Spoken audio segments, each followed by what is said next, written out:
Paiba-ibang hulog sa pag-ibig MP2. Pwede mo bang gawin yon, kapeso?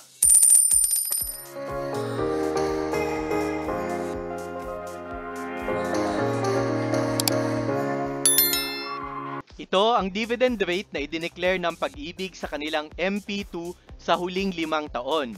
Noong 2019, nakapag-declare sila ng 7.23%. Noong pandemic years, nakapag-declare sila ng 6.12 at 6%. After ng pandemic, nakapag-declare sila ng 7.03%.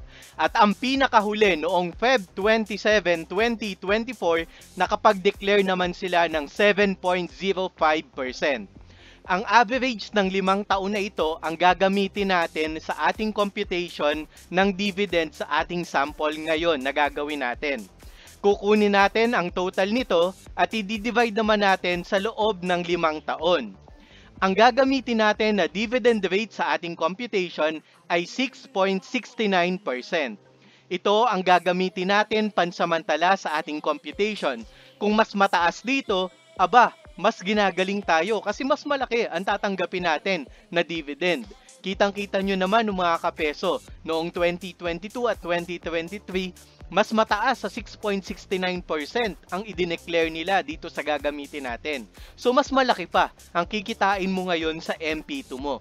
Pero kung mas mababa sa 6.69% ang ide-declare nila, medyo mas mababa din ang matatanggap natin na dividend noong taon na iyon. Ilagay na natin dito ngayon ang na-compute natin na dividend rate na 6.69%. Average rate lamang ito ni Pag-ibig MP2 sa loob ng 5 taon na nag-declare sila ng Pag-ibig dividend rate.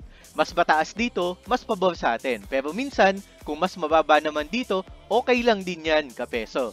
Simulan na natin ngayon kung pwede nga ba sa Pag-ibig MP2 ang paiba-ibang hulog o kaya naman minsan lumiliban tayo sa paghuhulog sa ating Pag-ibig MP2. Ang sabi ni Pag-ibig, 500 pesos daw ang pinaka-minimum na pwede mong ihulog sa bawat hulog mo sa kanila. So dapat hindi bumaba sa 500 pesos. Ang pinakamataas, ang sabi nila, unlimited. Wala silang limitation sa ngayon kung magkano ang pwede mong ihulog. Pero kung lagpas yan ng 500,000 pesos, kailangan manager's check na at gawin mo yan sa branch mismo. So sabihin natin ngayon kapeso na nagsimula ka ng May 2024 ng 500 pesos. Sabi mo ngayong June 2024, pwede ko bang gawing 1,000 pesos ang ihuhulog ko? Pwede yan kapeso na paiba-iba. Sabihin naman natin ngayong July, 1,000 pesos ulit ang inihulog mo. Ngayong August 2024, sabi mo 1,500 pesos naman. Kaso sabi mo sa September, parang wala muna akong panghulog kasi magtu-tuition fee muna ako. So ibig sabihin, i-skip natin yung September 2024. Pwede ba yun kapeso? Pwede yan kapeso. Bakit kamo? Kasi voluntary ang savings natin sa Pag-ibig MP2. Hindi siya compulsory or required ka talaga na maghulog. Kasi voluntary savings natin ito. Kung October 2024, medyo nakabawi ka kapeso. Sabi mo, hulog ulit ako ng 1,000 pesos. November 2024, sabi mo, 500 pesos muna. At December 2024, nagkaroon ka ng bonus. Sabi mo, 5,000 pesos ang ihuhulog ko. Paano natin i-compute ngayon ang dividend ng bawat hulog natin? Yung hulog natin nung May 2024, ang entitled month niyan ay 8 months. Paano ba natin yan ikino-compute? Kung mapapansin nyo kapeso, nagsimula tayo ng May, matatapos tayo ng December, 8 buwan na lamang ang natitira. Kaya 8 buwan na lamang ang magiging entitlement natin sa ating dividend rate computation. Ang June naman, 7 months, 6 months naman para sa July at pababa hanggang ang December ay 1 month na lamang ang magiging entitled month natin.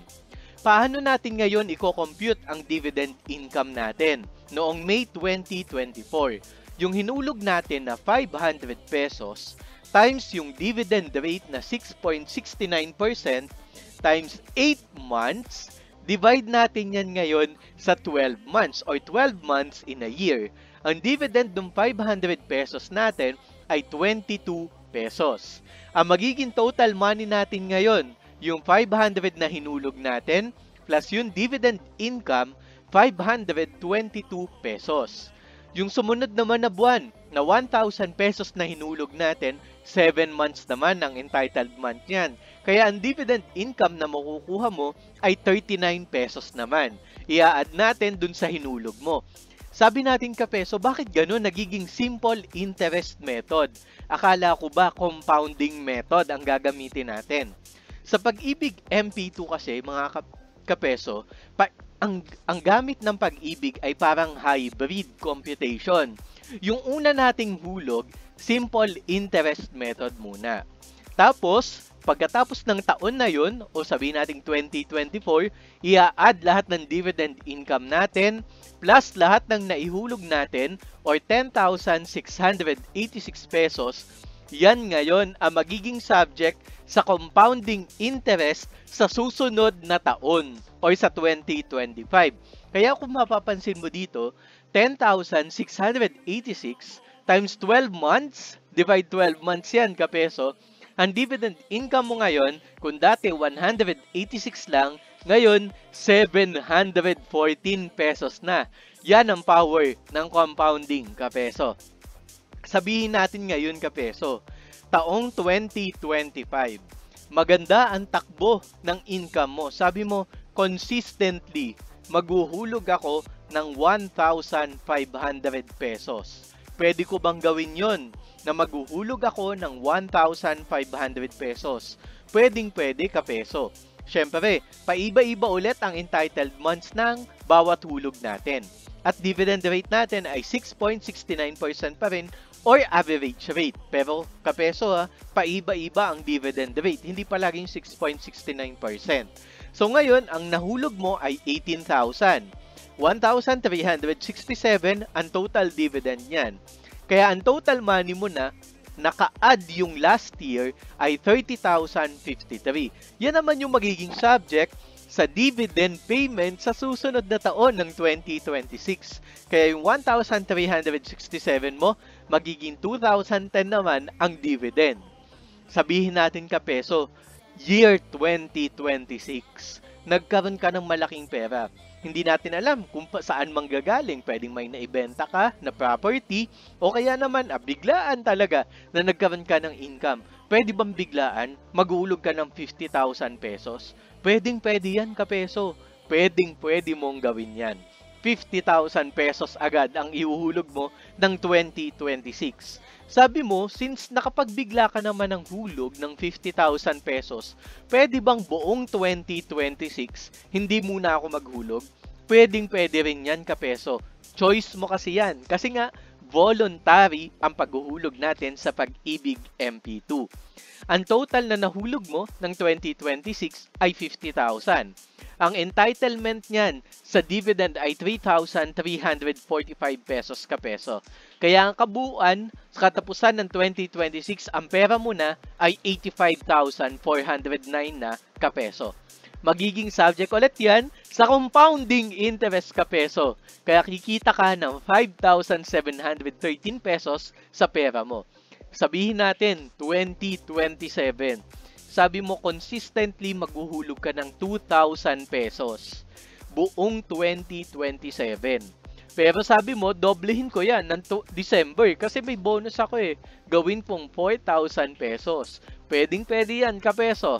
Kaya ang magiging pera mo sa katapusan ng 2027, 118,000 pesos agad, kapeso. Nagtuloy-tuloy tayo hanggang 2028. Paiba-iba ka ulit ng hulog. Minsan, 1,500. Minsan naman, 10,000 pesos. Minsan naman, 500 pesos muna. 500 pesos. Minsan naman, 1,000 pesos. 2,000 pesos. Depende sa kung magkano ang pera natin.